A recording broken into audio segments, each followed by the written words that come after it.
Hey, what's up, everybody?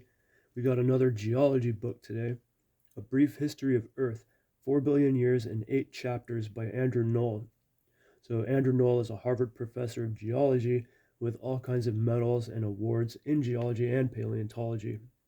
He also works with NASA on their Mars rover team, which is pretty exciting. Andrew Knoll has authored several books, including Life on a Young Planet, which won the Phi Beta Kappa Book Award for Science. If you look at the top of the book there, you'll see a quote from Steve Brusatte, who wrote the last book we looked at, The Rise and Fall of the Dinosaurs. Steve says, a fascinating distillation of Earth's history from one of the world's leading geologists. Engrossing, witty, and eminently readable. And I think I would agree with that. This book was interesting and enjoyable from the beginning to the end.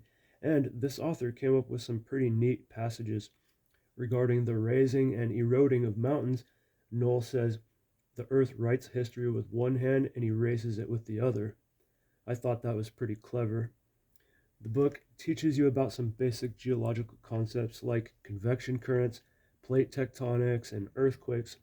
There's also a nice section discussing the uses and limitations of radiocarbon dating.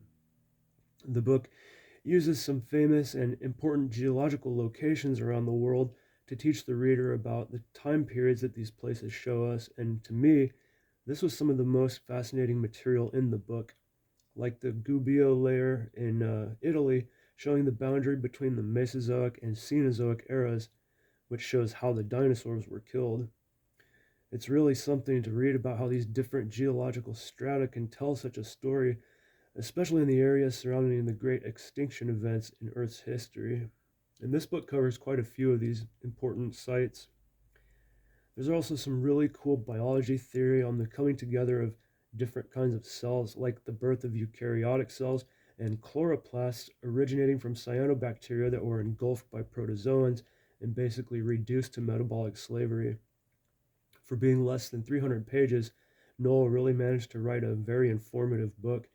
And I think this author may have read The Story of Earth by Robert Hazen, which we reviewed on this channel, and he was able to make a totally different book on the same subject.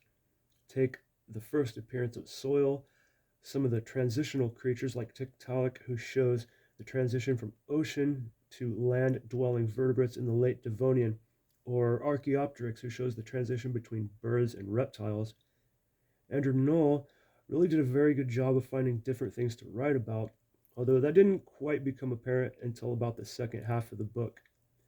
One of the big differences between the two books was A Brief History of Earth focuses more on current climate change issue. The book looks at what the author calls the deadly trio of global warming, which is ocean acidification, oxygen depletion, and rising CO2.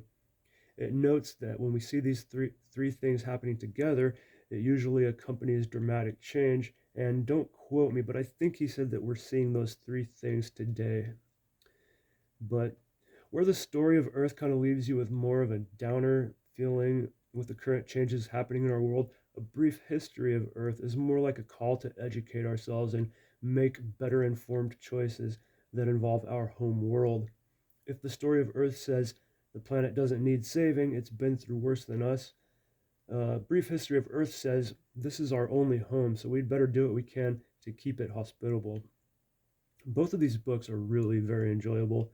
I'd really recommend a person read them both, and I think you'd enjoy it if you did. They were both really quite good, and they're both written for a general audience. You don't have to be a scientist to enjoy them.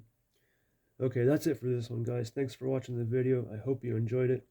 And if you're interested in the history of Earth or early life on the planet, or if you'd like to enrich your perspective of our planet's relationship with time, check out A Brief History of Earth by Andrew Knoll.